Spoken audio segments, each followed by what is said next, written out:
The morning mist hung low over the mountain valley like a gossamer veil, filtering early sunlight into something soft and ethereal.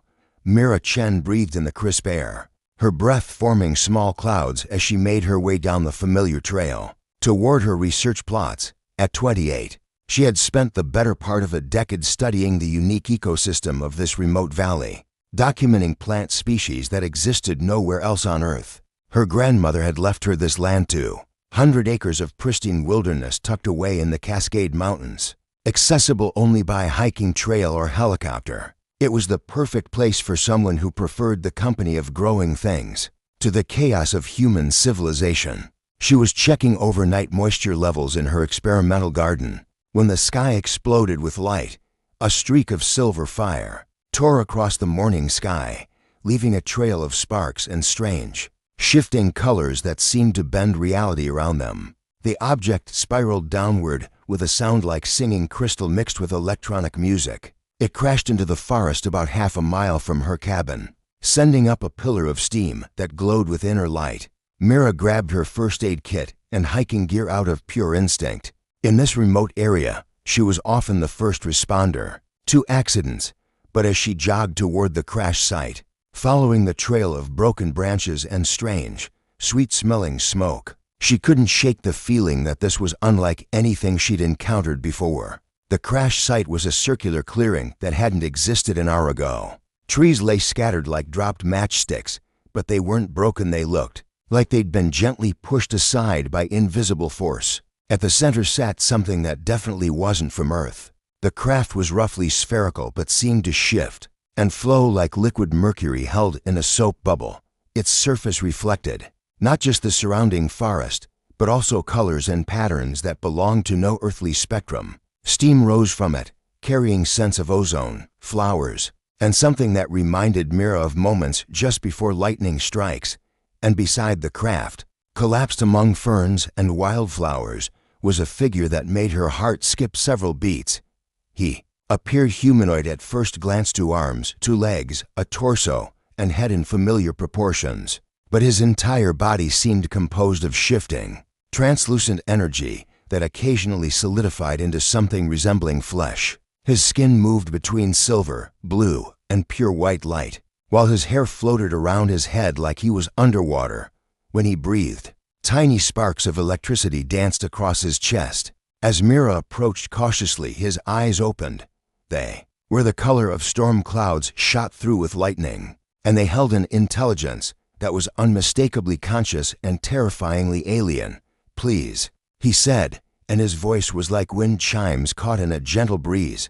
"I'm dying." The words were in perfect English, but they seemed to reach Mira's mind as much through emotion as through sound. She knelt beside him, her scientific training warring with the impossibility of the situation.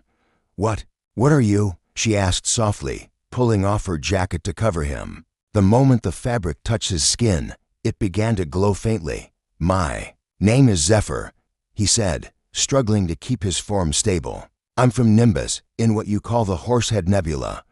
My people are beings of energy and gas. This solid form is killing me." Mira's mind raced. "You're not naturally physical." "No. We exist as conscious energy within gas clouds. I took this form to explore your world, but your planet's magnetic field is too strong. It's forcing me to remain solid, and I don't know how to." His form flickered like a candle in wind. "I can't maintain this much longer." Mira made a decision that would change her life forever. "Then we'll figure it out together." "Can you walk?" With her help, Zephyr managed to stand, though his legs seemed uncertain about the concept of weight and gravity. His body temperature fluctuated wildly, sometimes warm as summer sunshine, sometimes cool as morning mist. As they made their slow way back to her cabin, Mira found herself stealing glances at his impossible beauty. "Your ship," she said as they walked, "is it damaged beyond repair?" "The quantum resonance chamber is cracked," Zephyr replied, leaning heavily on her shoulder. "Without it, I can't return to my natural state or contact my people. I'm trapped like this until this form burns out completely." The words hit Mira like a physical blow. This beautiful, impossible being was dying, and she was the only one who might be able to help him. Back at her cabin, Mira settled Zephyr on her couch and began what felt like the most important research project of her life. She pulled out her laptop, botanical reference books, and every piece of scientific equipment she owned. "Tell me about your natural state," she said, pulling up a chair beside him. Zephyr's form stabilized slightly as he focused on her questions. "We're primarily electromagnetic plasma, existing within charged particle fields of gas nebulae. We feed on stellar radiation and cosmic wind.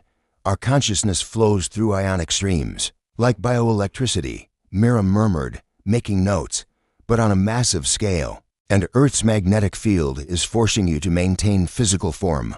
Yes, our energy naturally wants to disperse, but your planet's field is containing it, compressing it into this solid state. It's like trying to hold lightning in a bottle." Mira studied his face the way his features occasionally blurred and reformed. How his eyes held depths that seemed to contain distant stars. An idea began forming in her mind. What if we didn't try to fight Earth's magnetic field? What if we worked with it? "I don't understand." Mira moved to her bookshelf and pulled down a volume on electromagnetic phenomena and plant life. Plants use bioelectricity for growth and communication. Some species can actually generate and store electrical charges.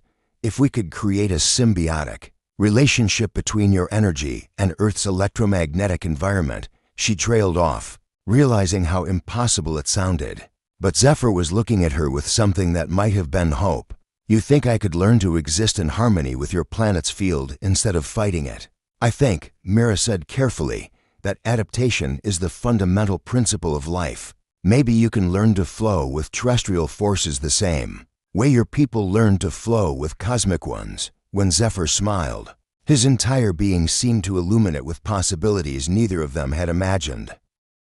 The Arctic Research Station Aurora Base sat like a defiant metal flower, blooming from the endless white expanse of the polar ice sheet inside the main laboratory. Tobias Reed hunched over his geological samples, the steady hum of heating units providing a comforting backdrop to his work. At 31, he had spent the last 8 years studying ice core formations and mineral deposits in some of the most remote locations on Earth, but this assignment felt different. The isolation was deeper here, 300 miles from the nearest human settlement.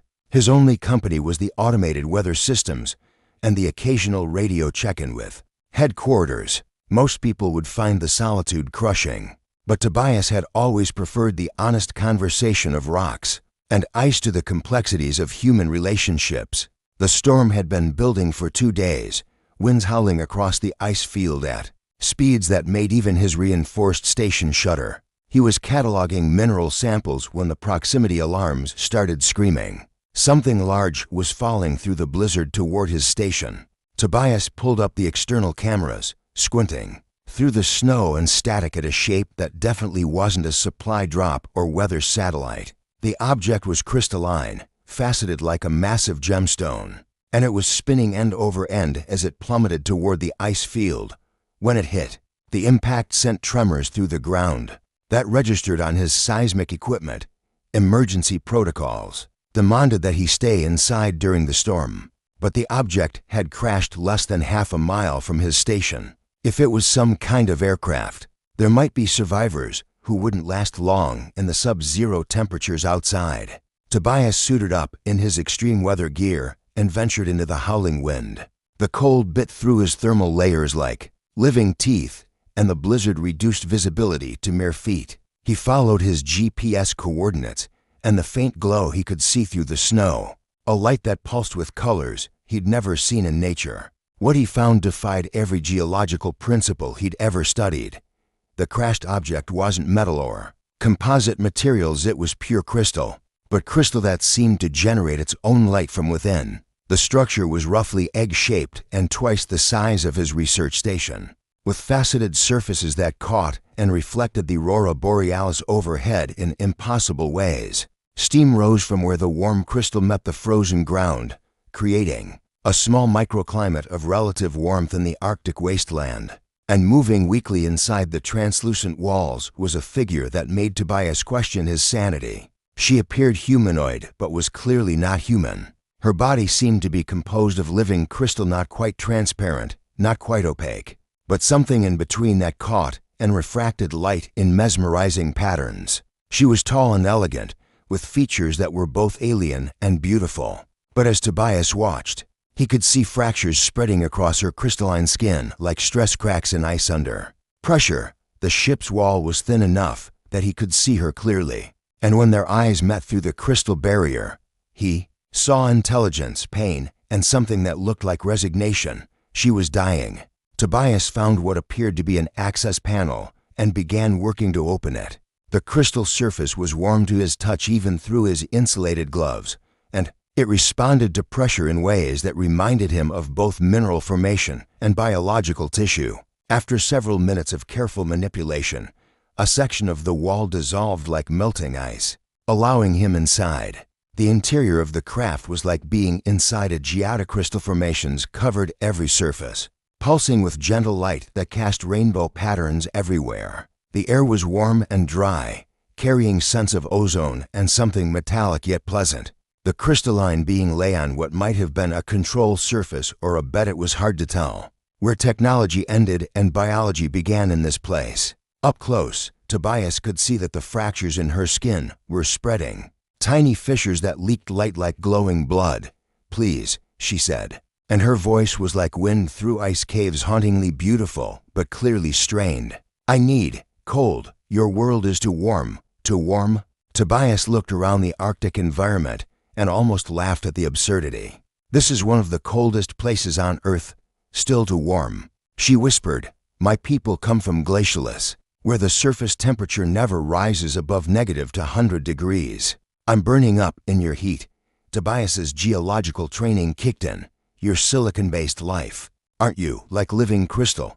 But if you're from an environment that cold, then even our Arctic temperatures would be like a furnace to you." She nodded weakly.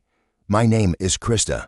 My ship's thermal regulators were damaged in the crash. I can't cool myself enough to survive." Tobias made a decision that went against every safety protocol he'd ever learned.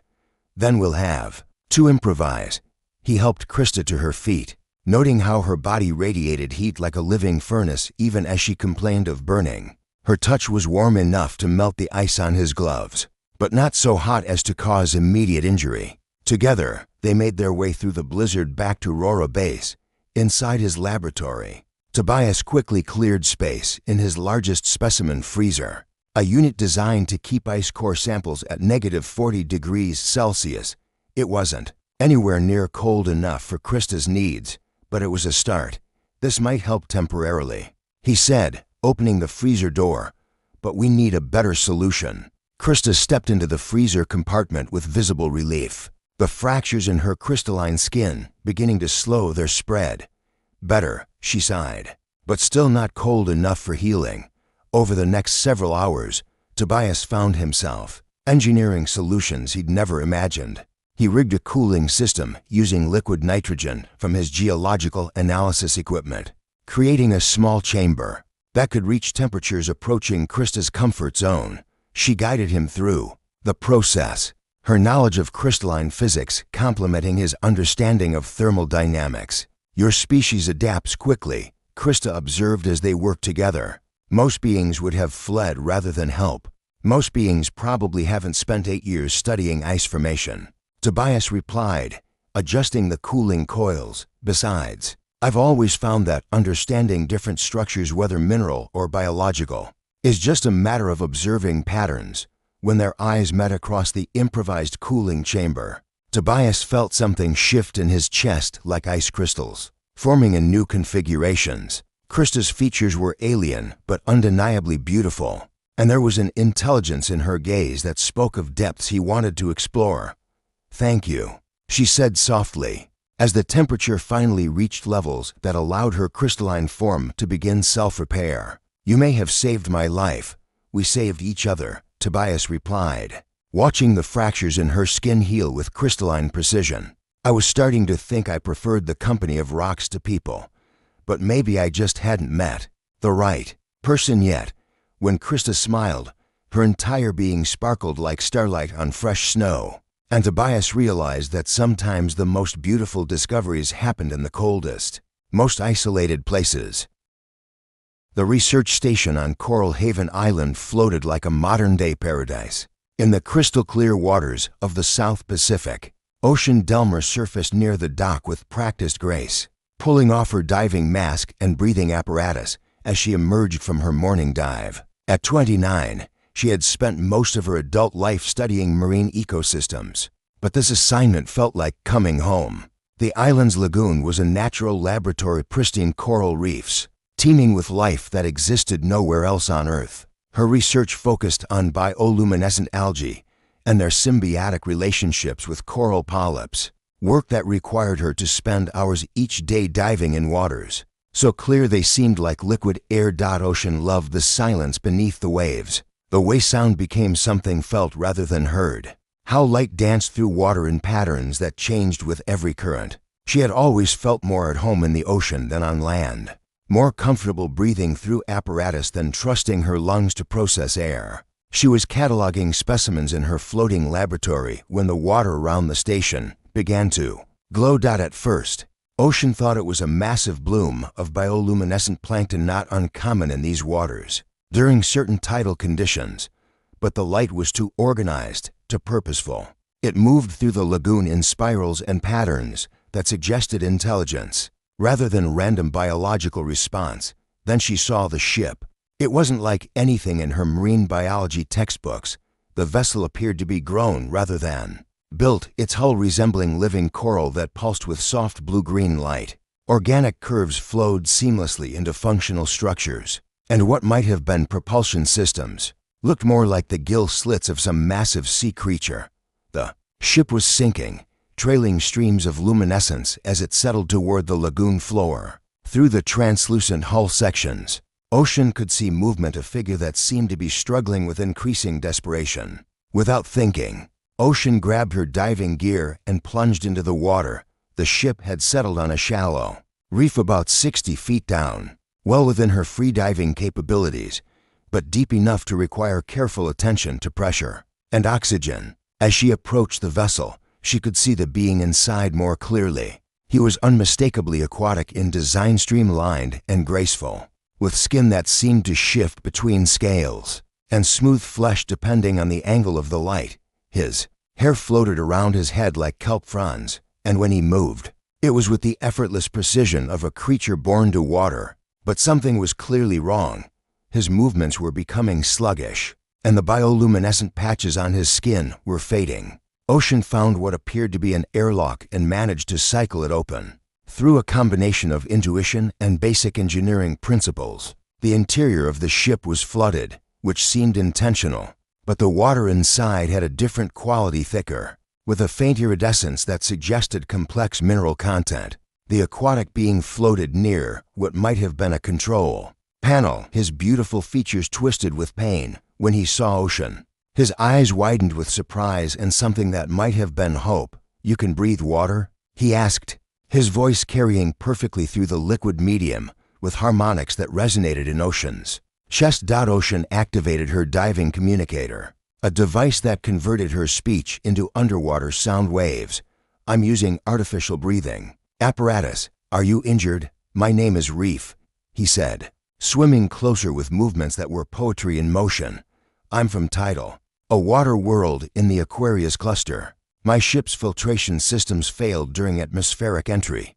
The mineral composition of your oceans is wrong for my physiology." Ocean studied his face, noting the slight blue tinge around his gills and the way his bioluminescent patches flickered irregularly.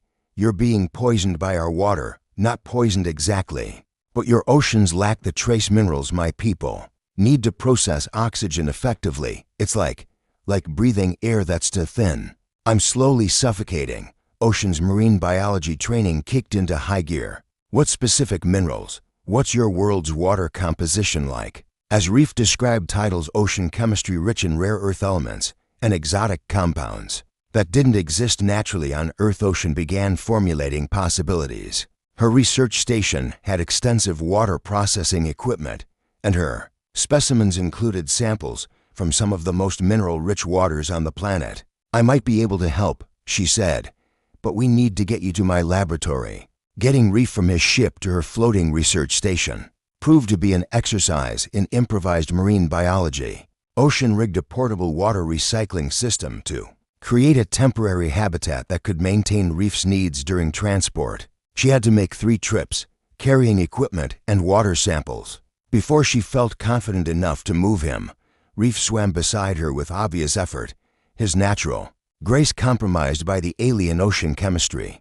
But even struggling, he moved through the water with a beauty that took Ocean's breath away. When they reached her laboratory's Moon Pula section of the station, that opened directly to the ocean, she had to resist the urge to simply watch him swim. Her floating lab became an aquatic medical facility unlike anything in the scientific literature. Ocean worked with Reef to analyze his biological needs, while he shared his people's knowledge of marine chemistry and bioluminescent communication. They discovered that certain deep-sea mineral deposits could be processed to create water closure. 2 titles composition.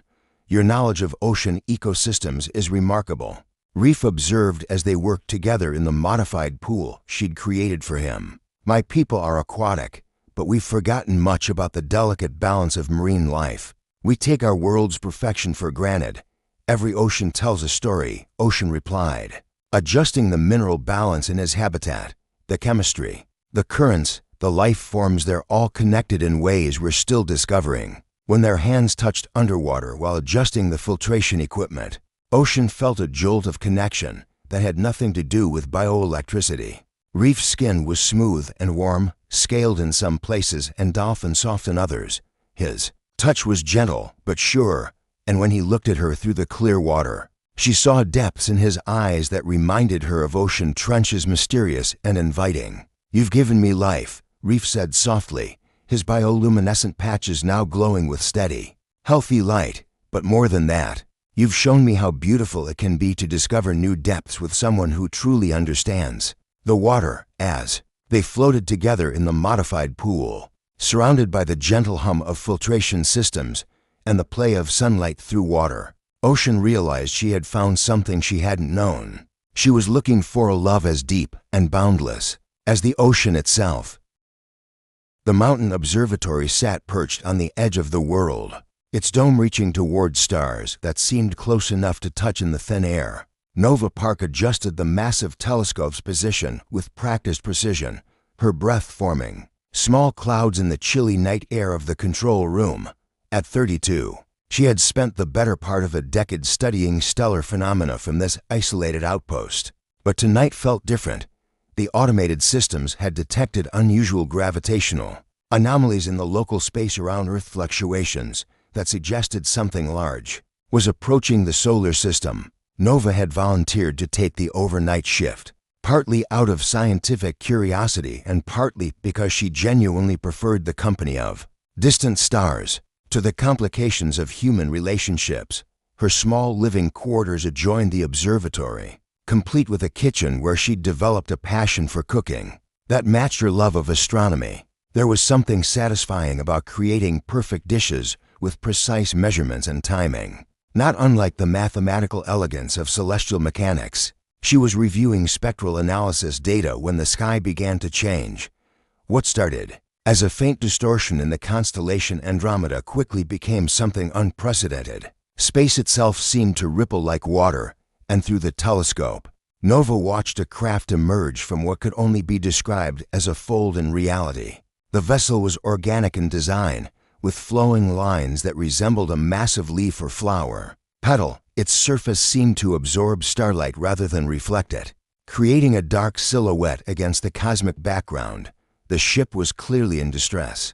It tumbled end over end as it approached Earth's atmosphere, shedding pieces that burned up like falling stars. Nova tracked its trajectory and realized with growing alarm that it would crash somewhere near her mountain. The impact came 20 minutes later, a distant flash of light followed by a tremor that rattled the observatory's equipment. Nova grabbed her emergency kit and hiking gear, her scientific training overriding any concerns about venturing into the wilderness alone. At night, the crash site was a mile down the mountain, in a small valley hidden among the peaks. What Nova found there challenged everything she thought she knew about life in the universe. The ship had carved a furrow through the rocky soil, But instead of the twisted metal and flame she expected, she found something that looked more like a giant seed pod that had split open.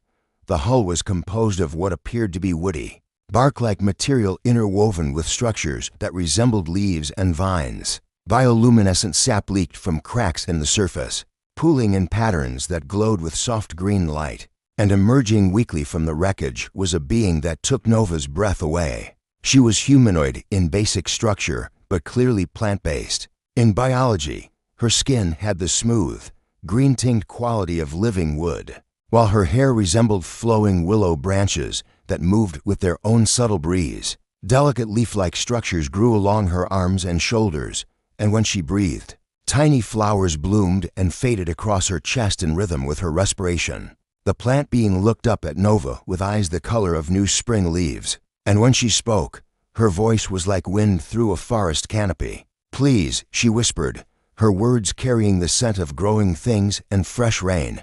I need starlight." Nova knelt beside her, noting how the being's bioluminescent patches were fading rapidly. "What do you mean? Are you injured?" "My name is Sage," she said, struggling to sit up. "I'm from Verdania, in the photosynthetic sector. My people we're essentially mobile plants. We feed on stellar radiation and atmospheric gases. But your sun," she gestured weakly toward the sky where dawn was beginning to break. "Your star's spectrum is wrong for my physiology." Nova's astrophysics training clicked into place. "You're having trouble processing our solar radiation for energy?" "Yes. And your atmosphere has too much oxygen, too little carbon dioxide. I'm slowly starving while simultaneously being poisoned by your air." Sage's leaf-like structures were beginning to wilt visibly. Nova made a decision that would change both their lives. "Then we'll create the right conditions for you." Getting Sage back to the observatory required careful planning. Nova rigged a portable shelter using reflective materials to filter and concentrate starlight, while also creating a modified atmosphere using greenhouse equipment she'd ordered for her hobby of growing vegetables in the mountain's harsh environment. Her living quarters became a botanical laboratory overnight. Nova converted her greenhouse into a habitat for Sage, using specialized lighting to replicate different stellar spectrums and atmospheric processors to adjust the gas mixture. Working together, they discovered that certain combinations of artificial lighting and mineral supplements could approximate Verdania's environmental conditions. "Your knowledge of stellar physics is remarkable," Sage observed as they calibrated the lighting systems. "Together, my people understand photosynthesis instinctively, but we've lost much of the theoretical framework behind stellar energy conversion." "Every star has its own personality," Nova replied, adjusting the spectrum of the grow lights. "Different temperatures, different chemical compositions, different energy outputs. Understanding those differences is like learning to speak the language of the universe." As they worked side by side, Nova found herself fascinated by Sage's alien biology. The plant woman's movements were graceful and deliberate, like a dancer who could feel music in the light itself. When she was properly nourished, tiny flowers would bloom in her hair, and her skin would glow with the soft phosphorescence of healthy plant tissue. "You've saved my life," Sage said softly as the modified environment finally allowed her biological processes to stabilize. "But more than that, you've shown me how to find nourishment in an alien world. We saved each other," Nova replied, watching Sage's leaves turn toward the artificial starlight with obvious contentment. "I was so focused on studying distant suns that I forgot how beautiful it could be to help something grow right here." When Sage reached out to touch Nova's face, her fingers were warm and smelled of summer gardens. "Would you teach me about your cooking?" she asked with shy curiosity. "I've never experienced food as anything other than sunlight and soil nutrients, but watching you create those complex flavors, it seems like another form of alchemy." Nova smiled, feeling something bloom in her chest that had nothing to do with photosynthesis. "I'd love to, and maybe you could teach me how to really listen to what the stars are saying." As dawn broke over the mountain, painting the observatory in golden light, two very different forms of life began learning that love could grow in the most unexpected places, rooted in understanding, nourished by wonder, and reaching always toward the light. The hidden valley nestled between three mountain peaks had become something unprecedented in galactic history, a sanctuary where love had learned to transcend the boundaries between worlds. 6 months after their first meetings, the four couples had gravitated toward this remote location, drawn by an instinct that suggested safety could be found in unity. Mira Chen stood in the central garden where bioluminescent plants from Zephyrs crashed. Ship grew alongside Earth vegetables, creating a landscape that seemed to pulse with gentle starlight. The electromagnetic harmony between Zephyr's energy form and the local ecosystem had created something entirely new, a symbiotic environment that existed nowhere else in the known universe. The atmospheric readings are remarkable, Nova Park called out from her portable observatory, where she tracked both stellar phenomena and the approach of unwanted visitors. The bioelectromagnetic field generated by all our partners together is creating a localized reality distortion. It's like the valley itself is becoming a bridge between dimensions. Tobias Reed emerged from the crystalline cave system he'd helped Krista engineer. Ice crystals clinging to his thermal gear. The geological stability is holding. Krista's ice formations are actually strengthening the mountain's structural integrity, while creating perfect temperature zones for everyone. Ocean Delmer surfaced in the natural pool that connected to an underground river system, where Reef had established an aquatic habitat that filtered and purified water for the entire valley. The mineral balance is perfect. Reef's biological processes are actually improving the local ecosystem. The fish populations have tripled since he arrived, but their peaceful sanctuary was about to be tested. The first ships appeared as distant. That's against the morning sky, sleek military vessels from 3 different galactic powers. The crystalline hierarchies, the Aquatic Federation, and the Verdanian Council had finally coordinated their response to what they termed the contamination incident. They're not just coming to retrieve our partners, Sage observed from her position in the modified greenhouse where she processed both stellar radiation and the complex flavors Nova had been teaching her to appreciate. The energy signatures suggest they're bringing containment equipment. Zephyr's form flickered with agitation, electricity dancing across his translucent skin. My people consider my adaptation to Earth's electromagnetic field to be a dangerous mutation. They believe it could spread to other energy beings and corrupt our pure state. The Aquatic Federation thinks I've been contaminated by alien microorganisms, Reef added, his bioluminescent patches pulsing with distress. They're planning to sterilize me and study the effects. Krista's crystalline features remained composed, but stress fractures appeared along her arms. The hierarchies believe emotional attachment is a structural weakness that could destabilize our entire civilization. They intend to repair me, and my people see my ability to process alien nutrition as a threat to our photosynthetic purity, Sage said quietly. They're bringing solar containment fields to force me back to our original biological state.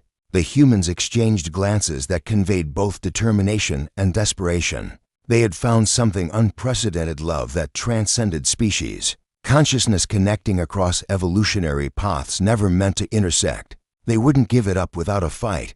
Then we make our stand here, Mira said simply. This valley has become something new because we've become something new. We protect it. What followed was the most unusual battle in galactic history. The attacking ships expected to find isolated couples hiding in primitive shelters. Instead, they encountered a unified ecosystem that defied every scientific principle they understood. Zephyr's electromagnetic field, stabilized by Mira's botanical expertise, created an energy dome that scrambled their targeting systems. Krista's ice formations, guided by Tobias's geological knowledge, generated temperature inversions that made their ship's sensors useless. Ocean coordinated water-based defenses that seemed to anticipate every attack, while Reef's bioluminescent communication network allowed the defenders to respond to threats before they fully materialized. Nova's astronomical calculations helped Sage position solar collectors that could redirect stellar energy in concentrated beams, creating barriers of pure light. But the real power came from their connections. When Mira touched Zephyr, her bioelectric field merged with his energy matrix, allowing them to communicate directly with the valley's plant life. Every tree, every flower became an extension of their awareness. Tobias and Krista's combined understanding of geological and crystalline structures let them reshape the landscape itself, creating natural fortifications that grew stronger under pressure. Ocean and reef moved through the water systems like shared consciousness, their combined knowledge creating currents and pressures that could redirect projectiles and disable equipment. Nova and Sage worked with stellar mechanics and photosynthetic processes to bend light itself, creating illusions and energy shields that protected the entire valley. The attacking forces found themselves facing not just defensive systems, but a new form of life that operated on principles they couldn't comprehend. Every assault was absorbed, redirected, or transformed into something beneficial for the valley's ecosystem. This is impossible. Came the transmission from the lead crystalline vessel. The energy readings suggest they've achieved some form of consciousness merger. The biosignatures are unlike anything in our databases, reported the Aquatic Federation flagship. They're not just cooperating, they're evolving. The photosynthetic efficiency readings are off our scales, added the Verdanian Council ship. They've created sustainable energy cycles that shouldn't be possible. Finally, the attack stopped. The ships hung in the sky like uncertain predators facing prey. That had become something they couldn't classify. "You want to study us," Mira called out, her voice carried by Zephyr's electromagnetic field to reach all the vessels simultaneously. "Then study this. Love doesn't weaken civilizations. It creates new possibilities. We're not contaminated or corrupted," Ocean added, her words flowing through reefs bioluminescent communication network. "We're evolved. Evolution doesn't threaten the past," Tobias said, his message resonating through Krista's crystalline formations. "It honors it by building something better. We're offering you the future," Nova concluded, her words riding on beams of starlight that Sage directed toward each ship. "The question is whether you're brave enough to embrace it." The standoff lasted for hours.